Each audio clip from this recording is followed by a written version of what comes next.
एक व्यक्ति था महादेव का बहुत बड़ा उपासक। उसी नगर का एक राजा भी महादेव का बहुत बड़ा उपासक। तो राजा जो था उसकी ऐसी स्थिति थी कि उसको रहता था कि महादेव पर दिन का सबसे पहला बिल्वपत्र मैं ही चढ़ाऊं, मुझसे पहले कोई ना चढ़ाया। और उसके लिए उसने क्या किया, पूरे नगर से बिल्वपत्र के जितने पौधे वृक्ष आदि थे सबको मिटवा करके एक अपने ही बगीचे में बिल्वपत्रों का बगीचा प्रकट कर दिया। क्यों, मुझसे पहले कोई और बिल्वपत्र कहीं से तोड़ के जा ही नहीं पाएगा। मनमुखी राजा अपने आप बिल्वपत्र लेता और सबसे पहले जाता, उसके अलावा कोई जा ही नहीं सकता, क्योंकि पूरे नगर में बिल्वपत्र है ही नहीं। एक और भक्त महादेव का, उसने कहा ये तो हिंसा है। क्यों, दबाव हिंसा है। कल रात भर मेरे मन में यही चलता रहा। हमारे किशन जी ये सूत्र दे गए, महाराज जी दबाव हिंसा है। मैंने कहा हाँ। तो महादेव के उस भक्त ने सोचा कि ये तो गलत कर रहे हैं, इन्होंने सारे बिल्वपत्र अपने आंगन में लगा लिए हैं और कोई और जा ही नहीं सकता, ऐसे थोड़ी होता है।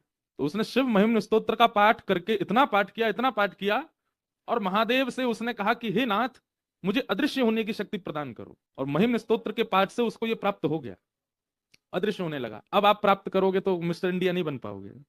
भगवान ने कलयुग में कुछ लोगों की बुद्धि मनस्थिति देख करके वरदान देने और महिमाओं का फल देना थोड़ा कम कर दिया है।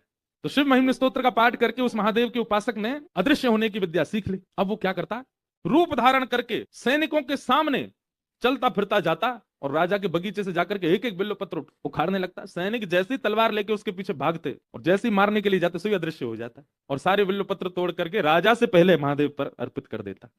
उसका रोज का ये नियम बन गया। अब राजा इतना क्रोध में भर गया, बोले कि ये मेरे से पहले आता, मेरे आंगन के बिल्वपत्र ले जाकर के और महादेव पर चढ़ा देता है। तब उसने जाकर के, राजा ने जाकर के अपने गुरु को ये बात बताई। बोले कि मुझे बताइए मैं कैसे उसको रोकूं, कैसे उसको पकड़ूं, उसकी ये विद्या मेरे लिए घातक बन रही है, वो पकड़ में ही नहीं आता, तलवार का प्रहार होने से पहले अदृश्य हो जाता है।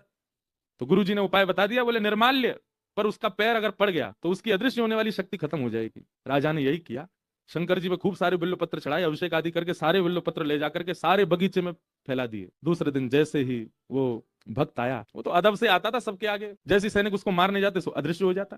जैसे ही उसने प्रवेश किया, प्रवेश करते ही निर्माल्य पर पैर रख दिया। उसको नहीं पता है कि उसके अदृश्य होने की शक्ति जा चुकी है। बिल्वपत्र तोड़ने लगा, राजा भी हंसता हुआ ऊपर से आ रहा था। सैनिक दौड़ करके गए, जैसे ही उसको पकड़ने लगे अदृश्य होने की शक्ति उसकी समाप्त हो गई। राजा बोला अब भाग करके दिखा।